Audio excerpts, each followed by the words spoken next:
نہ کرو بحث ہار جاؤ گی، حسن اتنی بڑی دلیل نہیں۔ زیوکار، کاہل، نکمے، بیکار، سست اور نااہل لوگوں کا خود احتسابی کی بجائے ناکامی کا ذمہ دار تقدیر، نصیب، مقدر اور قسمت کو ٹھہرانا ریت اس نگر کی ہے اور جانے کب سے ہے۔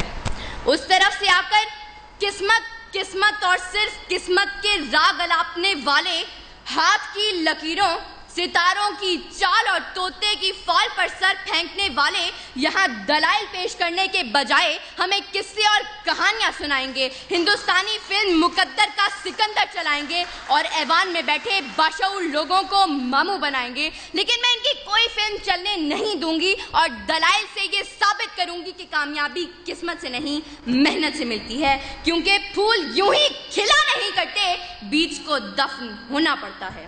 صدر اعلی وقار، کامیابی اجتماعی ہو یا انفرادی، دنیاوی ہو یا اخروی، اس کا تعلق صرف اور صرف محنت سے ہے۔ انسان چاند پر قدم رکھنے میں کامیاب ہوا تو وجہ قسمت نہیں محنت تھی۔ انسان انسانی جسم کے اعضاء کی پیوندکاری کرنے میں کامیاب ہوا تو وجہ قسمت نہیں محنت تھی۔ انسان لاکھوں من لوہے کو ہواؤں میں اڑانے میں کامیاب ہوا تو وجہ قسمت نہیں محنت تھی۔ اور 14 اگست 1947 کو جب یہ پاکستان دنیا کے نقشے پر ابھرا تو اس کامیابی کی وجہ کوئی قسمت، مقدر یا تقدیر نہیں بلکہ تحریک پاکستان میں شامل لوگوں کی محنت اور صرف محنت تھی۔ ابس ہے شکوائے تقدیر یزداں تو خود تقدیر یزداں کیوں نہیں ہے۔ صدر اعلی وقار، اس طرف سے آ کر ایڑیاں اٹھا کر اچھل کود کرنے والے ان قسمت کے ماروں کو بتاتی چلوں کہ تلاش رزق میں نکلنے کے بجائے کسی منوسلوا کے اترنے کے انتظار میں بیٹھنے والے آج کامیاب نہیں بلکہ ناکام ہیں۔ پیاس بجھانے کے لیے کنویں تک چل کر جانے کے بجائے مقدر سے کنویں کو کھینچ کر پاس لانے والے آج کامیاب نہیں بلکہ ناکام ہیں۔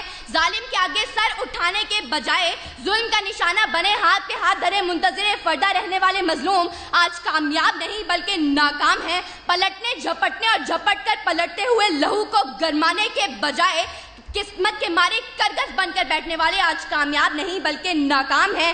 سر اٹھے تو صحیح ظلم کے سامنے، تبھی ظالم کا وقت حساب آئے گا اور تبھی غریبوں کے دربار میں ہاتھ جوڑے ہوئے ہر نواب آئے گا، انقلاب آئے گا، انقلاب آئے گا۔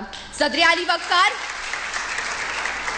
وقار، اگر آج ہم نے کامیابی کا صحرا محنت کے سر سے اتار کر زبردستی قسمت کے سر پر رکھ دیا تو یاد رکھیں کہ طوفان میں موجوں سے مقابلہ کر کے کشتی کو ساحل پر اتارنے والے ملاح کشتی کو قسمت کی لہروں پر چھوڑ دیں گے اور اپنے ہاتھوں سے چپو توڑ دیں گے۔ منزل کی طرف گامزن متحرک قافلے اپنے سفر قسمت کے قدموں میں ڈال کر جمود کی چادر اوڑھ لیں گے۔ یہ طلباء و طالبات ہاتھ کی لکیروں میں گم ہو کر کتابیں پڑھنا چھوڑ دیں گے۔ جد و جہد، محنت، کوشش، کام اور بس کام کے فلسفے کو چھوڑ کر فٹ پاتھ پر بیٹھے عامل بابا نجومی اور بنگالی جادوگروں سے ناتا جوڑ لیں گے اور آج کے اس مباحثے کے منصفین مقررین کی تیاری دلائل اور محنت کو دیکھ کر نمبر لگانے کے بجائے آخر میں اول، دوم اور سوم آنے والوں کے لیے قسمت پڑی کھول دیں گے۔ سچ ہے جو بات سرے دار سنائی جائے، ایک نہیں ہاں کئی بار سنائی جائے، یہ جو قسمت ہے، مقدر ہے، نہیں مانتی میں، وہ کمائی ہے جو محنت سے کمائی جائے۔ صدر اعلی وقار، اگر میرے ان تمام دلائل کے باوجود اگر اب بھی کوئی قسمت اور صرف قسمت کے راگ الاپتے ہوئے مقدر کے کچے گھڑے پر بیٹھ کر دریا پار اپنے مہیوال سے ملنے کی طلب رکھے تو اس کے لیے اتنا ہی کہتے ہوئے اجازت چاہوں گی کہ بے عمل دل ہو تو جذبات سے کیا ہوتا ہے، دھرتی بنجر ہو تو برسات سے کیا ہوتا ہے عمل لازمی تکمیل تمنا کے لیے، ورنہ رنگین خیالات سے کیا ہوتا ہے۔ شکریہ۔